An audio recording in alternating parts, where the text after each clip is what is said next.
पर आओ तो खाने का इंतजाम हो जाएगा। गौरी, लकड़ियां काट कर तो मैंने रखी हैं, लेकिन खरीदने वाला कोई नहीं। गांव वाले यही कहते हैं कि मुझसे खरीदने से अच्छा है कि वे खुद जंगल से ले आए। ऐसा लगता है कोई और काम ही सोचना पड़ेगा। लकड़ी काट कर अब गुजारा नहीं होगा। लेकिन हमारे पूर्वजों से हम यही काम करते आए हैं। आप कहाँ से नया काम ढूंढेंगे? मैंने थोड़ा धन जमा करके रखा था। हमारी शादी होने से पहले से मैं कुछ धन जमा कर रहा था, जिसे मैंने आज तक खर्च नहीं किया, ताकि जमींदार से खेत ले सकूं। मुझे लगता है अब खेती शुरू करनी होगी। जो खेत आप खरीदने की बात कर रहे हैं, वो खेत कभी हमारा ही हुआ करता था। आपको लगता है कि जमींदार हमें वो वापस दे देगा? पैसे के लिए वो कुछ भी कर सकता है। अगर मैं उसे पैसे दूंगा तो वो खेत वापस कर देगा। वो बहुत लालची इंसान है। वो सारी जमीन हमारी ही है और बरसों से उस पर जमींदार ने कब्जा कर रखा है। अब क्या बताऊं गौरी, उस जमीन की वजह से बरसों पहले मैंने अपने पिता को खो दिया। जब मेरा जन्म हुआ तो मेरी माता का स्वर्गवास हो गया। उसके बाद पिताजी बिल्कुल अकेले पड़ गए। उन्होंने मुझे पाल पोस कर बड़ा किया, लेकिन वो कर्ज में डूब गए। इस कर्ज की वजह से हमारी सारी जमीन जमींदार के पास चली गई। एक दिन गांव के मुखिया ने खबर दी कि पिताजी को भूतिया कुएं ने मार डाला। वो भूतिया कुआं क्या है? इस गांव के पास घना जंगल है। तुम कभी उस तरफ नहीं गई? उस जंगल में एक बहुत बड़ा कुआं है। लोग कहते हैं कि उसमें से डरावनी आवाजें आती हैं। लोगों का मानना है कि उस कुएं में कोई भूत है जो इंसानों की जान ले लेता है। जो कोई भी उस कुएं के पास जाता है, वो भूत उसे अपनी तरफ खींचकर कुएं में धकेल देता है। मुखिया का कहना है कि मेरे पिताजी के साथ भी ऐसा ही हुआ था। मैं तो छोटा था। कमला चाची ने मुझे अपने बच्चों की तरह पाल पोस कर बड़ा किया। उस मुखिया और जमींदार को एक बच्चे पर भी दया नहीं आई। कम से कम एक खेत तो वापस कर सकते थे। वो बहुत लालची इंसान है। थोड़ी थोड़ी करके गांव वालों की सारी जमीन उसने हड़प ली। वो चाहता है कि गांव वाले हमेशा उसके आगे हाथ फैलाएं। खैर, मैं आज ही जमींदार के पास जाता हूँ और उससे खेत खरीद लेता हूँ। इतना धन तो है कि ये खेत आ जाएगा। रघु जमींदार के घर जाता है।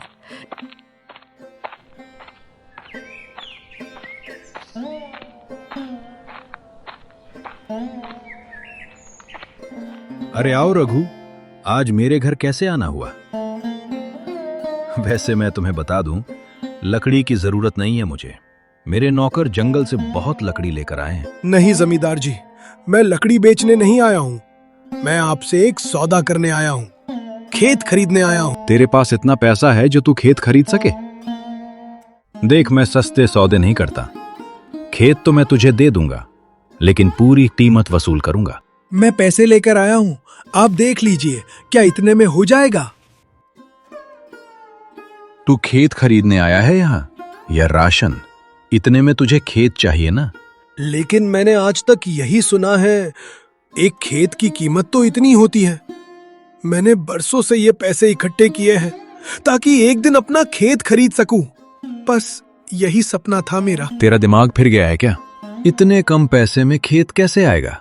चला जाए यहाँ से और अपना धन ले जा। जमींदार जी, थोड़ी दया तो दिखाइए। जो धन मैं लेकर आया हूँ वो आप रख लीजिए और मुझे खेत दे दीजिए। जितना धन बाकी रह गया है मैं आपको फसल उगाकर लौटा दूंगा। क्या आप इतनी सी बात मान सकते हैं?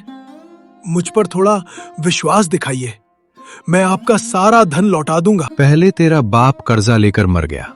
उस वक्त तो हमारे पास वसूल करने के लिए जमीन थी, लेकिन अब तू देख ले, तू कर्ज अगर लेगा तो तेरा सब कुछ चला जाएगा। नहीं नहीं, मैं खूब मेहनत करूंगा, फसल उगाऊंगा और आपका कर्ज लौटा दूंगा। आप बस मुझे खेत दे दीजिए। अरे, एक लकड़हारा कब से खेती करने लगा? तू लकड़ियां काट कर अपना गुजारा कर, वही बहुत है। अब लकड़ियां इतनी बिकती नहीं है। मेरे और मेरी पत्नी के भूखे मरने के दिन आ गए हैं। इसलिए अब मैं फसल उगाना चाहता हूँ और खेत में मेहनत करना चाहता हूँ। आप मेरी मदद कीजिए। ठीक है, ये धन मुझे दे दे। उसके बाद भी बहुत धन बचता है जो तुझे लौटाना होगा। याद रखना रघु, तू मेरा कर्जदार है। आपका बहुत बहुत धन्यवाद जमींदार जी। मैं आज से ही खेत पर काम शुरू कर देता हूँ। हाँ ठीक है, अब तू जा यहाँ से, मुझे और भी बहुत काम है। रघु वहां से निकल जाता है और अपने घर की ओर जाता है।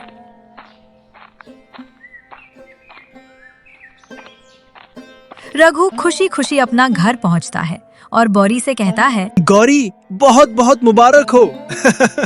किस बात की मुबारकबाद दे रहे हैं आप? क्या आपका काम बन गया? हाँ गौरी, जमींदार मान गया। क्या उन पैसों में आपने खेत खरीद लिया? क्या वो पैसे पूरे थे? नहीं गौरी, वो पैसे पूरे नहीं थे, लेकिन मैंने जमींदार को किसी तरह मना लिया।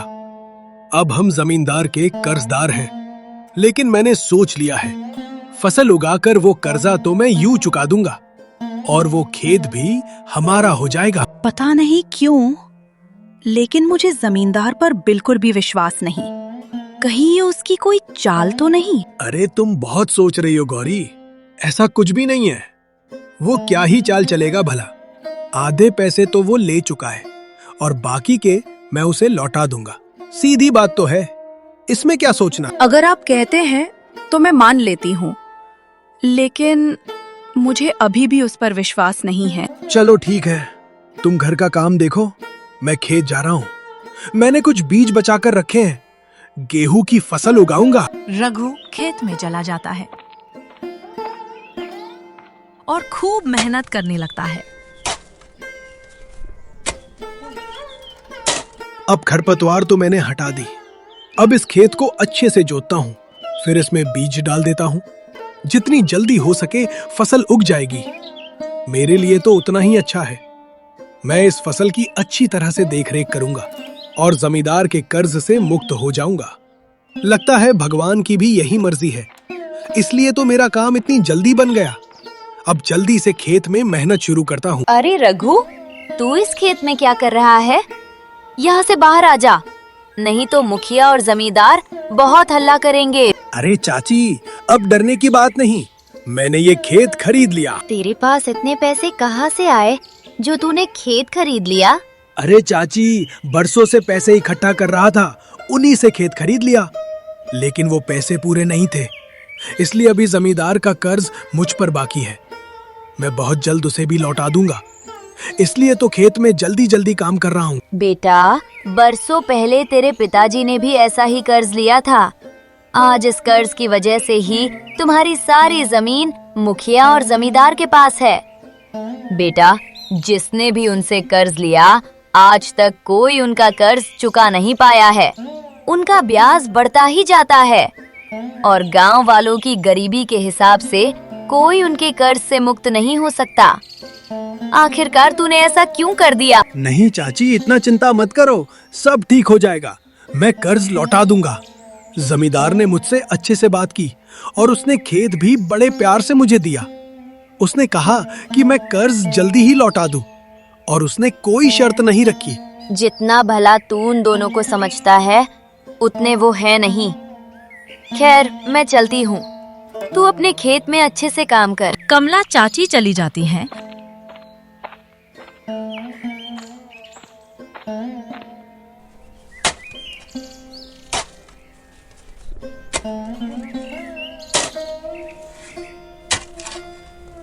और रघु खेत में गेहूं के बीज डाल देता है।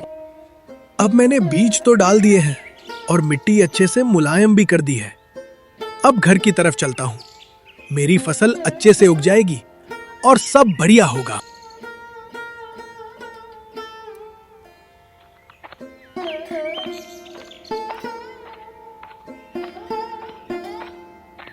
अरे रघु, कहाँ जा रहा है झूमता हुआ?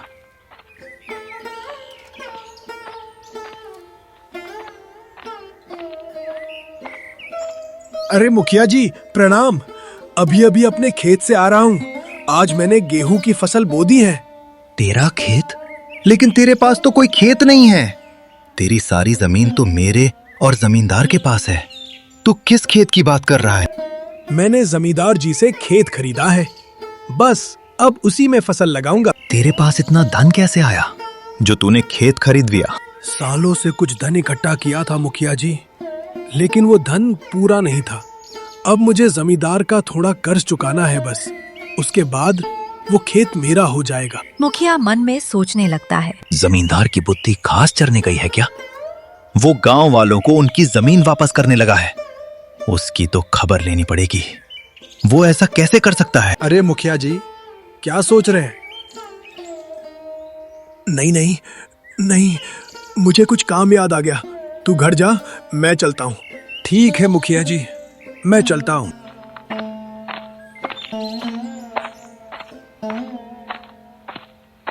रघु घर पहुंच जाता है और मुखिया जमींदार के घर जाता है। अरे जमींदार, तेरी बुद्धि ठिकाने पर है या नहीं? अरे मेरे जिगरी दोस्त, क्यों बहकी बहकी बातें कर रहा है? क्या हो गया? तूने रघु को उसका खेत वापस दे दिया। तूने ऐसा क्यों किया? तूने एक बार भी मुझसे नहीं पूछा। अरे तुम्हें मुझ पर भरोसा नहीं है क्या? गांव वालों को मैं उनकी जमीन मुफ्त में थोड़ी ना लौटा दूंगा। रघु थोड़ा धन लाया था, मैंने उसका धन भी रख लिया और उसका मन भी रख लिया। क्या मतलब? अरे उसका धन भी हमारा हो गया और थोड़े दिन में जमीन भी हमारी हो जाएगी। अरे उसका धन भी हमारा हो गया और थोड़े दिन में जमीन भी हमारी हो जाएगी।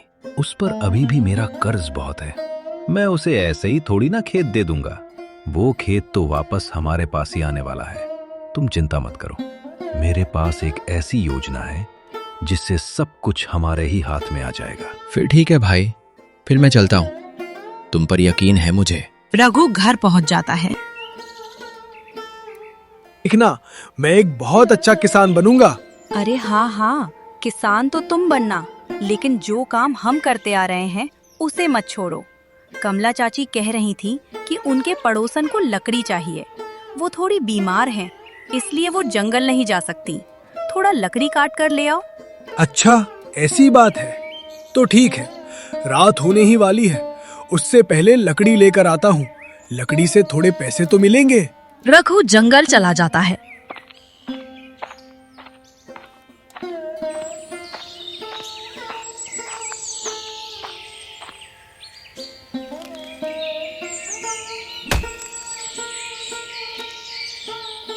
जब भी इस रास्ते से गुजरता हूँ, पिताजी की बहुत याद आती है।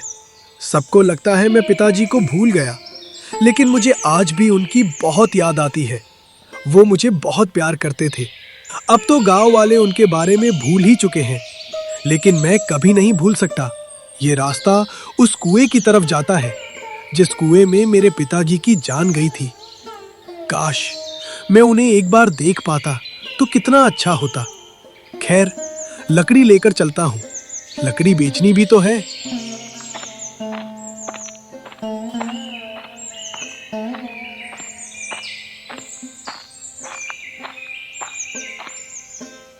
कमला चाची, देखो मैं लकड़ी ले आया।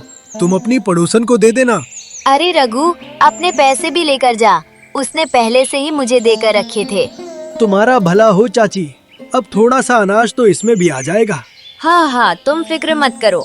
ठीक है, अब मैं घर की तरफ चलता हूँ।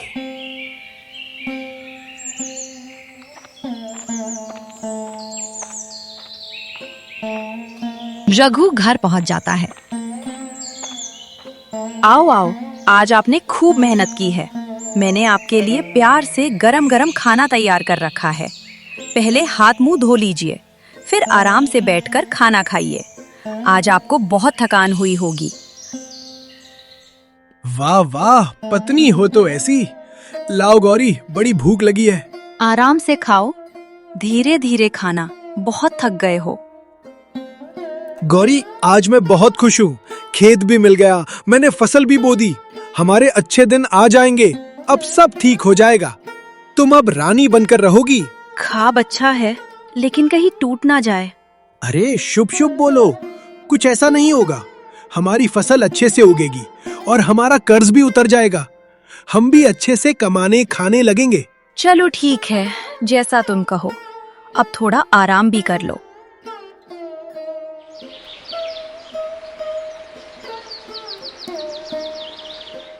कुछ दिन बीतते हैं। रघु के खेत में फसल लहलहाने लगती है। पूरे खेत में हरियाली छा जाती है। देख रहे हो मुखिया, रघु के खेत में क्या खूब फसल उगी है। अब समय आ गया उसे कर्ज की याद दिलाने का। अपनी योजना पर काम करना शुरू कर दो। वो खेत वापस ले लो, नहीं तो वो गरीब लकड़हारा अब अमीर हो जाएगा, तुम्हें पता भी नहीं चलेगा। कुछ देर बाद मुखिया गांव में शोर मचाने लगता है। सुनो सुनो सुनो, गांव वालों, धोखे की कहानी सुनो। क्या हो गया मुखिया जी? जमींदार जी, आप दोनों चिल्ला क्यों रहे हैं? वो भी रघु के घर के बाहर। अरे गांव वालों, तुम क्या जानो, ये रघु इतना बड़ा धोखेबाज निकला। हमारी इजाजत के बिना हमारे खेत पर फसल बो डाली, ऊपर से हमारा कर्जदार भी है। अरे मुखिया जी, आप ये कैसी बातें कर रहे हैं? मैंने पैसे दिए हैं और बाकी के पैसे देने वाला हूँ। कितना झूठा इंसान है तू। कोई गवाह है तेरे पास? तूने पैसे दिए नहीं, तूने उस दिन मुझसे पैसे लिए थे और इतना सारा कर्ज लेकर उसके बाद तू मेरे ही खेत पर फसल बो रहा है। वो खेत हमारा है और वो फसल भी, समझा? अब गांव वालों के पास झूठी कहानी बना रहा है कि तूने वो खेत खरीदा है। तू तो मुझसे पैसे उधार लेकर आया था, क्योंकि तेरे घर में खाने को कुछ भी नहीं बचा था। मुझे वो पैसे लौटाने होंगे तुझे। वो खेत पहले ही से मेरा है। जमींदार जी, आप क्या कहानी बना रहे हैं? मैंने आपसे कब पैसे लिए? मैं तो आपको खेत के पैसे देकर आया था। ये हमारी बात हुई थी। फसल उगने के बाद मैं सारा कर्जा वापस कर दूंगा। देखो देखो, ये कितना झूठ बोल रहा है। गांव के एक इज्जतदार आदमी को झूठा ठहराने की कोशिश कर रहा है। मैं छोड़ूंगा नहीं तुझे। गांव वालों, इसे खूब मारो। नहीं नहीं, मेरे पति को छोड़ दो। ऐसा मत करो। तुम अपना खेत रख लो और हम तुम्हारा कर्ज भी लौटा देंगे। लेकिन गौरी, मैंने कोई पैसे नहीं लिए हैं। भगवान के लिए अभी आप चुप हो जाइए। मैं सब जानती हूँ। तो तुम अपने पति का कर्ज चुकाओगी? ठीक है, तुम्हें मौका देते हैं। तुम मेरे और मुखिया के घर नौकरानी बनोगी, घर का सारा काम करोगी, साफ सफाई करोगी, हमारे लिए खाना बनाओगी। और सुन लो, ये सब काम पूरा होने के बाद ही तुम घर लौटोगी। हाँ, मुझे सब मंजूर है। बस मेरे पति पर कोई अत्याचार मत करो। मैं हाथ जोड़ती हूँ, उन्हें कुछ मत करना। देख लिया रघु, कर्ज लेने का नतीजा। अब तेरी बीवी हमारी नौकरानी बनेगी। सब तमाशा करने के बाद जमींदार और मुखिया वहाँ से चले जाते हैं। आप उठिए और घर के अंदर चलिए। बहुत तमाशा हो गया। गांव वालों, तुम सब भी अपने अपने घर जाओ। रघु और गौरी घर के अंदर चले जाते हैं। घर का माहौल पूरी तरह गमगीन हो जाता है। गौरी, आज मेरी वजह से तुम्हारी इतनी बेइज्जती हुई। कहाँ मैं तुम्हें रानी बनाने के सपने देख रहा था और कहाँ ये सब हो गया। मुझ जैसा पति तो डूबकर मर जाना चाहिए। तुम्हारी इसमें कोई गलती नहीं, लेकिन मैंने तुम्हें पहले भी कहा था ना कि जमींदार और मुखिया ये दोनों भरोसे के लायक नहीं हैं। हाँ बेटा, मैंने भी तुझे ये बात कही थी। देख ले, आज उन्होंने अपनी चाल चल ही दी। वो हमेशा से गांव वालों को ऐसे ही लूटते आए हैं और तेरे साथ भी आज उन्होंने ऐसा ही किया। उन्होंने तेरे पैसे भी रख लिए, तुझसे खेत भी छीन लिया और तेरी फसल भी। ऊपर से तुझ पर और कर्ज भी डाल दिया और पैसे लेने का झूठा इल्जाम भी तुझ पर ही लगा दिया। हे भगवान, आखिरकार मैंने ये सब पहले क्यों नहीं सोचा। आप रोइए मत, सब ठीक हो जाएगा। हम सब ठीक कर देंगे। क्या ठीक कर देंगे गौरी? तुम्हें जाकर उनके घर नौकरानी का काम करना पड़ेगा। तुम ऐसा नहीं कर सकती। मैं मजबूर हूँ। अब मुझे वो काम करना ही पड़ेगा, तभी हमारा कर्ज उतरेगा और वो लोग तुम्हारी जान बख्श देंगे। रघु मन में सोचने लगता है। अगर बात मेरी जान की है तो फिर उसका उपाय है। आज रात जब गौरी सो जाएगी, मैं कुएं के पास जाऊंगा। जिस कुएं में मेरे पिताजी की जान गई थी, मैं भी अपनी जान दे दूंगा। जब मैं नहीं रहूंगा तो गांव वाले गौरी पर जरूर तरस खाएंगे और कर्ज भी माफ कर देंगे। गौरी वापस अपने मायके चली जाएगी। मेरे मरने के बाद सब कुछ ठीक हो जाएगा। मैं ऐसा ही करूंगा।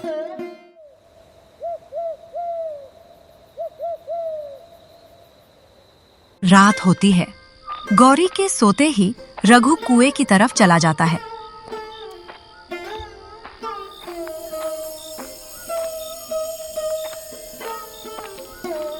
पिताजी, मैं आपके साथ तो नहीं रह पाया, लेकिन अब हमारी मृत्यु एक ही जगह पर होगी। हम दोनों शायद मरने के बाद साथ रहेंगे। गौरी के पिताजी उसे संभाल ही लेंगे। जब तक मैं जिंदा रहूंगा, गौरी मेरी वजह से मुखिया और जमींदार की गुलामी करती रहेगी। लेकिन मेरे जाने से सारी समस्याओं का हल हो जाएगा। मैं उस कुएं के पास पहुंच गया हूं। कुएं, आज मुझे भी खा ले। मुझे अब ये जीवन नहीं चाहिए। मैं थक गया हूं। गरीबी और कर्ज के बोझ से मेरी सांसें वैसे ही रुक रही हैं। तेरा भोजन बन जाऊंगा तो अच्छा होगा। तुम्हें किसने कहा मैं इंसानों को खाता हूँ? तुम सच में बोलते हो? हाँ, मैं बोलता हूँ, लेकिन मेरे सवाल का जवाब दो। पूरा गांव ये बात जानता है कि तुम गांव के कई लोगों को खा गए। तुमने मेरे पिताजी को भी मार डाला। तुमने मुखिया के बेटे को भी मार डाला। आज मैं तुम्हारे पास आया हूँ अपनी मर्जी से। मुझे भी खा लो, मेरी भी जान ले लो। मैं किसी की जान नहीं लेता। मैंने किसी इंसान को नहीं खाया। मैं चुपचाप इस कुएं में पड़ा रहता हूँ और इंतजार करता हूँ कि कोई मुझे मुक्ति दिलाए, मेरा बदला लेकर। तुम कौन हो? क्या कोई भूत हो? आज तक किसी ने मुझे नहीं देखा, इसलिए सबने अलग अलग कहानी बनाई। लेकिन आज मेरा बेटा मुझसे मिलने आया है, तो लो, तुम मुझे भी देख लो, मेरी कहानी भी सुनो। बेटा? कौन सा बेटा? तुम क्या बात कर रहे हो? और तुम तो एक परिंदे हो। क्या तुम्हारे अंदर कोई भूत है?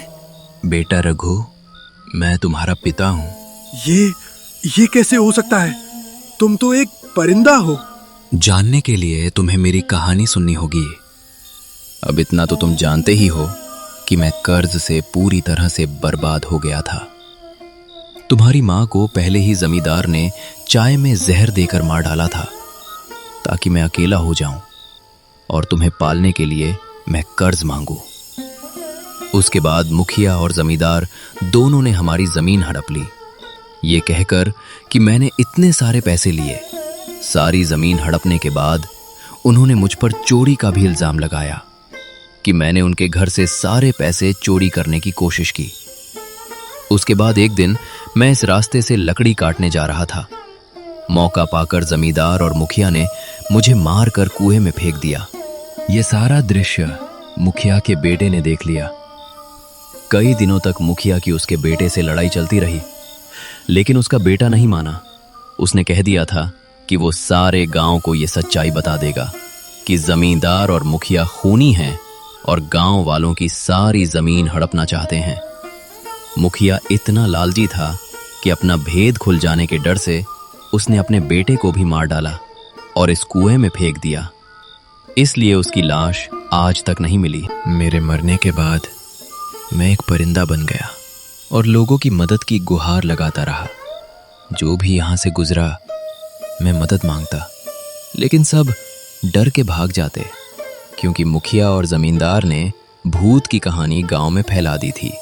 उन्होंने सबको झूठ कहा कि मैं कुएं का भूत हूं और जान लेता हूं, लेकिन वो भूत कोई नहीं है।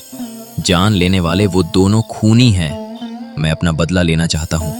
तुम मुझे मुक्ति दिलाओ। पिताजी, इतना सब कुछ हो गया? गौरी और कमला चाची मुझे हमेशा कहते रहे कि मुखिया और जमींदार कुछ तो छुपा रहे हैं।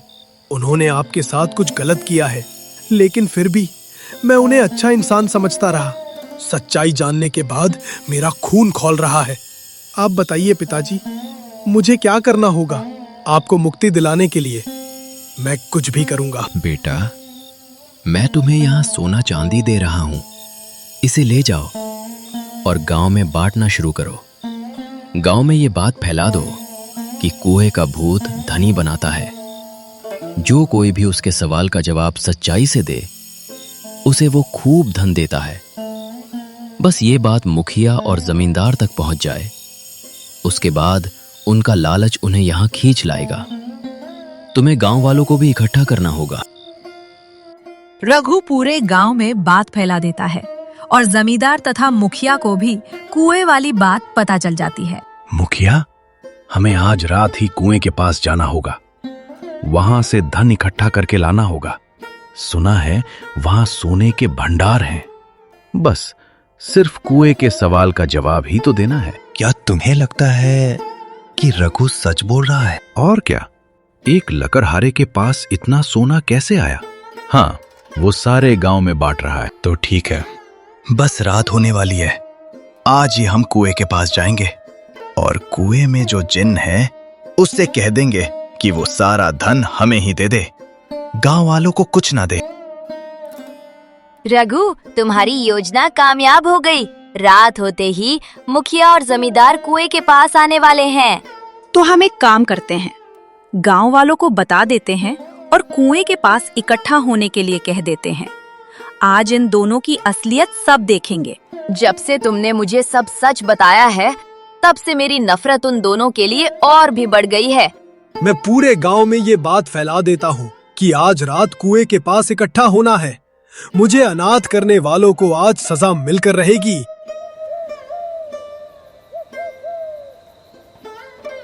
कुएं, अपना सवाल पूछ और धनवान बना। हाँ हाँ जरूर, लेकिन सवाल थोड़ा मुश्किल है और अगर तुमने सही जवाब नहीं दिया तो मैं तुम्हें खा जाऊंगा। हाँ हाँ, पूछो पूछो, झूठ क्यों कहेंगे? तुम तो हमें धन देने वाले हो। सालों पहले एक लकड़हारे को तुमने यहाँ मारकर फेंका था। अरे तुमसे क्या छुपाना, ये बात सच है। हमें उसकी जमीन चाहिए थी, इसलिए हमने षड्यंत्र रचा, उसे फंसाया और उसके बाद उसे मारकर इस कुएं में फेंक दिया। हम तो बस जमीन लेना चाहते थे, वो सीधे तरीके से नहीं दे रहा था।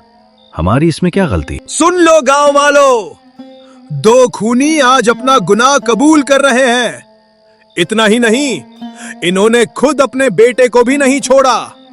मुखिया ने अपने बेटे को खुद मार दिया और कुएं के भूत के नाम पर उसे कुएं में फेंक दिया।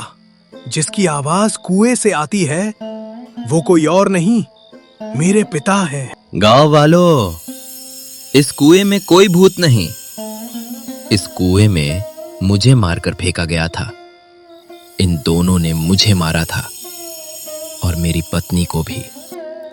तुम सबकी जमीन इन लोगों ने धोखे से छीन ली और तुम्हें कर्ज के जाल में फंसा लिया। मेरे बेटे के साथ भी यही करने वाले थे, लेकिन मैं ऐसा नहीं होने दूंगा।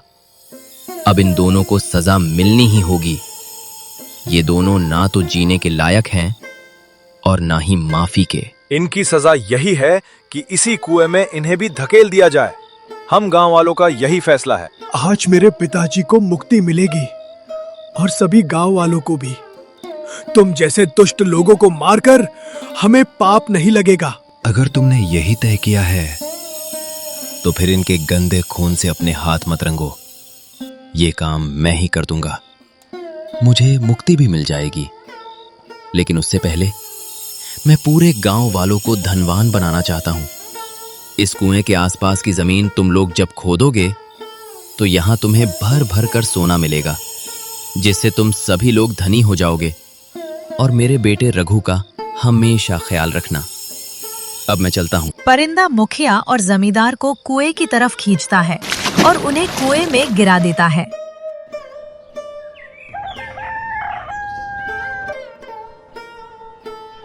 गांव वाले कुएं के आसपास की जमीन खोदते हैं और सबको खूब धन मिलता है। गांव वाले रघु को गांव का नया मुखिया बना देते हैं। रघु के पिता की एक मूर्ति गांव में लगाई जाती है, जिसकी सभी लोग पूजा करते हैं। इस तरह रघु अपने पिता को मुक्ति दिलाता है और मुखिया तथा जमींदार के अत्याचार से पूरे गांव को बचा लेता है।